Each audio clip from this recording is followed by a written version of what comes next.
So plenty has happened in the Championship over this past week. I've been away for a week, but I'm back now and we've got so much to digest. We've had a managerial departure, several deals going through, and also an abundance of transfer rumours to go ahead and hop into as well. If you do go on to enjoy, make sure to leave a like and do get your thoughts in the comments down below. But without any further ado, let's first of all head into the managerial departure. So we'll start out with the Corberan news, which really caught me off guard when it broke a few days ago. Him deciding to leave Huddersfield Town at this stage, just as pre-season starting to ramp up and a few weeks away from this next upcoming season. It certainly throws Huddersfield into next season as a little bit of a wild card now. They have gone internal in terms of their appointment and bringing up Danny Schofield, which is a gamble in itself. I think particularly with the previous track record of generally how coaches stepping up internally into that #1 manager role has tended to go in the Championship recently. If we look at the likes of McAvoy, Tyndall, Holden, who all didn't exactly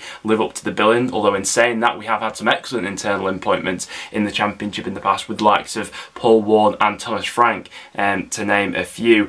It does leave Huddersfield in quite a tricky situation though with the current group of players, the players we expect maybe still to leave as well, and maybe this is a case of Corberan potentially hitting a ceiling with this Huddersfield squad and leaving while his stock is still incredibly high. I'm sure more details will come out of this one over the next few weeks and months, but right now it leaves Huddersfield in a little bit of an unknown situation going into next season, because Corberan was, for me, one of the 3 best managers in the league last season with what he got out of that Huddersfield squad. So Town fans, I want to get your guys' thoughts on this one down below. Now let's head into some done deals. Hull City have got Nathan Baxter on loan for the season from Chelsea once again, and they do have the option to buy at the end of the season. Of all the exotic deals that Hull have got done so far, I actually think that this one for Nathan Baxter may turn out to be their best bit of business. He was one of the best goalkeepers in the Championship last season, got such a high ceiling in terms of a young English goalkeeper. I think they've done excellent to get him back. We saw my team Preston North End completing the signing of Robbie Brady. He's coming in on a free transfer to give us some more depth in that left wing back area. I actually really quite like this deal for Brady. It's just a question of whether or not he can stay fit. Generally so over these last 4 or so seasons, he's not played all too much football, but adds quality to that left-sided position that we were badly lacking last season. Ivan Sunjic sealed a loan deal to Hertha Berlin for the season, and I think that Birmingham are just looking to cut ties with Sunjic at this point. Really, it's not been the transfer which has worked out. Bit more positivity though for Birmingham, because they are starting to make some moves of their own in this transfer window. Deon Sanderson joining the club once again on a loan deal. And they also completed the loan deal for Norwich City's Placheta. We've only really seen flashes of the Polish winger during his time in English football so far last season. Played just over 500 minutes of Premier League football with 6 starts and 6 appearances off the bench, but adds a little bit more dynamism into that Birmingham side with a bit of pace on the break. We saw Burnley land a deal for standardly aged midfielder Samuel Bastien. I think this one looks like a real top bit of business. Reportedly so, the fee for this one around about that 700k mark. Previously, Bastien had had links to the likes of Liverpool and West Ham, but only a few years ago West Ham reportedly had an 11 million bid knocked back for the midfielder. So by all accounts, another really exciting addition for Burnley, who I think so far, we have to give it to them, have actually recruited really quite positively. And another team on the up by their recruitment this window has been Cardiff. They also completed the deal for Romain Sawyers. Really like this addition, and to be honest, I really like the way that this Cardiff squad is coming together under Steve Morrison for next season. Romain Sawyers is very tidy midfielder, very good on the ball, and if you let him have that licence to roam a bit, I think can be quite penetrative in the Championship. We saw QPR complete a season-long loan deal for Leeds United's Tyler Roberts. It did look more than likely that Leeds probably would sanction a loan deal for the 23-year-old this season, with 16 of his appearances last time around in the Premier League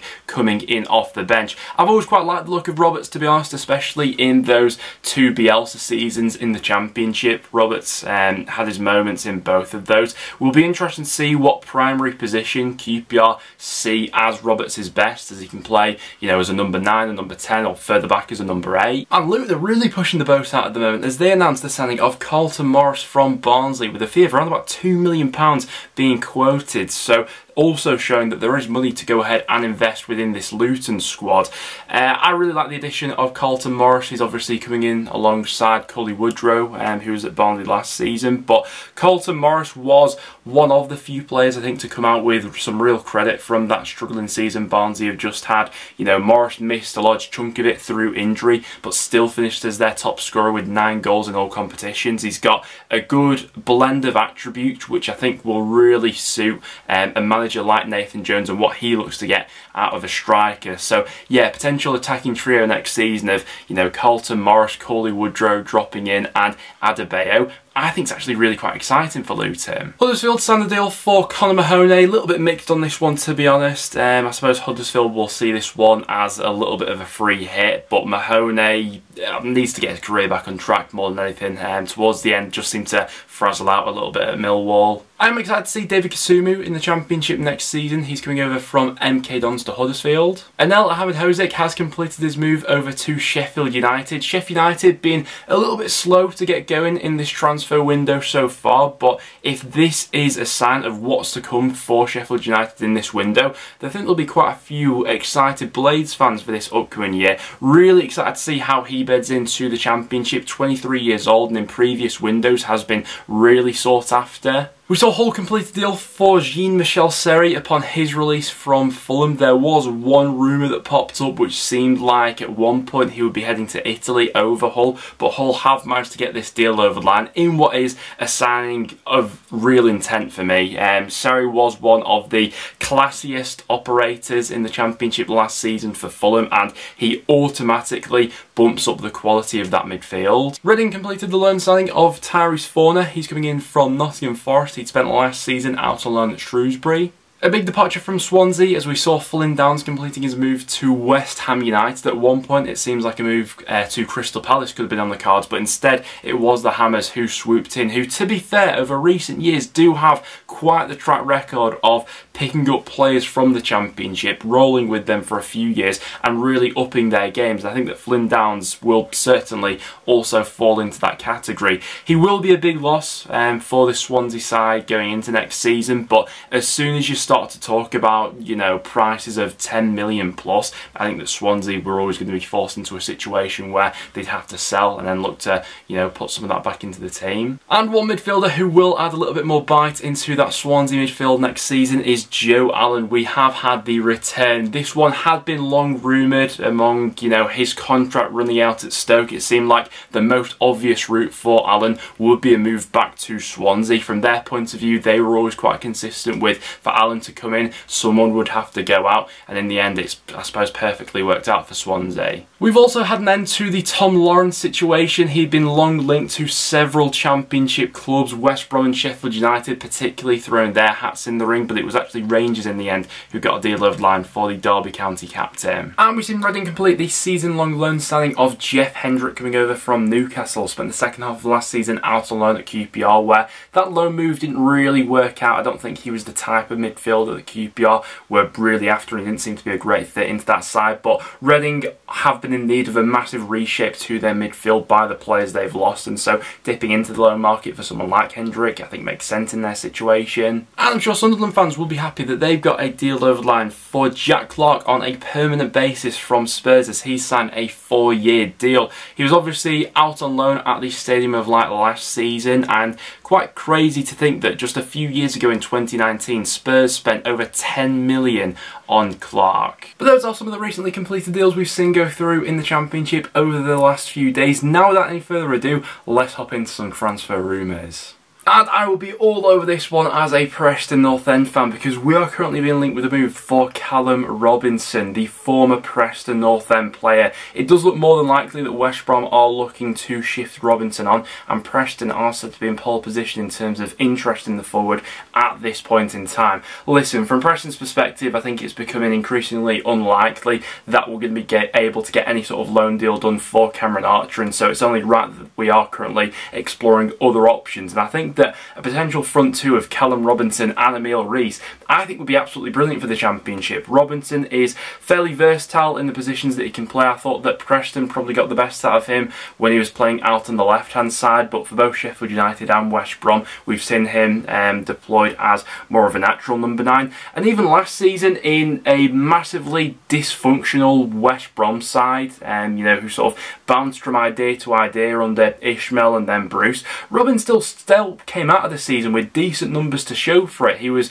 West Brom's most creative player in the Championship last season with 9 assists. He was also their second top scorer behind Callum with 7 goals as well. So 16 goal contributions in the Championship certainly isn't anything to be sniffed at, and I would imagine several other Championship clubs are also interested in the 27-year-old. Hopefully Preston's history can come into favour with us with this one. Preston are said to be more keen on a loan deal though, whereas West Brom would be looking for a flat out fee, which obviously Preston I'm sure wouldn't be willing to spend all too much given our track record with spending money. But yeah, it's certainly one worth keeping your eye on. Preston manager Ryan Lowe has also commented on this one recently.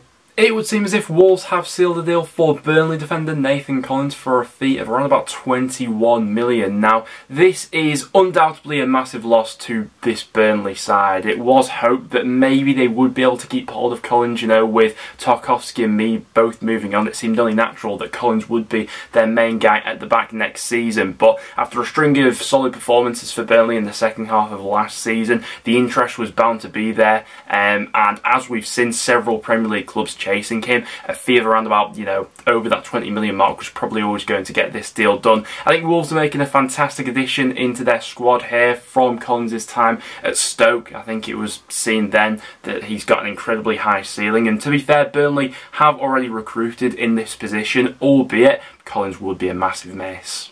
Bit more positive news for Burnley though, as it does look like they have wrapped up a deal for Anderlecht's Josh Cullen, who is set to make his return to English football, with a fee being agreed of around about that 2.5 million mark. Now, Josh Cullen, previously of West Ham United, probably best known from his time at Charlton in English football, had 2 brilliant loan spells there, was part of their promotion squad from League One and also a solid member of that Championship side. Had 2 good years in Anderlecht, but is ready for that return to English football now. I think this one's a brilliant addition for Burnley, especially around that 2 million mark. AFC Wimbledon's Jack Gradoni is on his way to Huddersfield Town, with a deal being agreed between the two clubs, reportedly so of around about that 800k mark. I think would be a nice acquisition into this Huddersfield squad. Only 21 years old, coming off the back of his most prolific season yet in League One, where he scored 12 goals and got 5 assists. Would be a useful option, probably to play off either that left or right flank as one of the forward 3. And could we have a Championship return on the cards for Aaron Mooy? I, for one, certainly hope so. He's been linked with half the Championship at this point in time,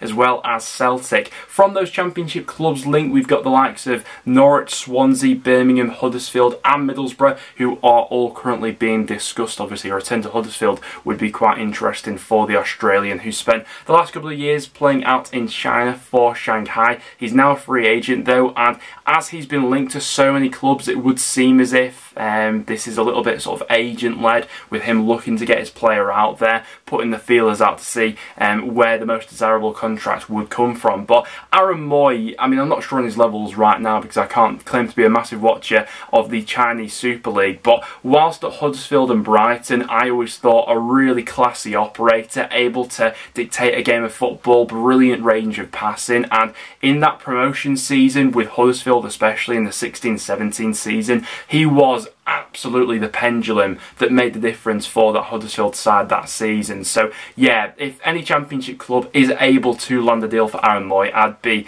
really excited about their chances of pushing on next season. We had reports about Middlesbrough putting in a potential £7.6 million bid for Venezia striker Thomas Henry, but reportedly so it looks as if the French striker could be now on his way to Hellas Verona. If that bid is to be believed, then it certainly shows that Middlesbrough have the capabilities financially of really pushing the boat out in terms of landing a desirable striker for this transfer window. They probably need still a few options up there, but we're well into double figures now in terms of the strikers that have already been linked to Middlesbrough. It's now just a case of them getting one of those deals over the line. And we could be up for this whole saga again because Rodrigo Muniz is once again being linked with a move to Middlesbrough. If you were watching the channel last season, this was one of the most long-winded transfer rumours which rumbled on for quite some time. Muniz being linked with a move to both Middlesbrough and Fulham. Of course, the Brazilian star ended up playing his football at Craven Cottage last season, but could be available on a loan deal this summer, and I'm sure that Middlesbrough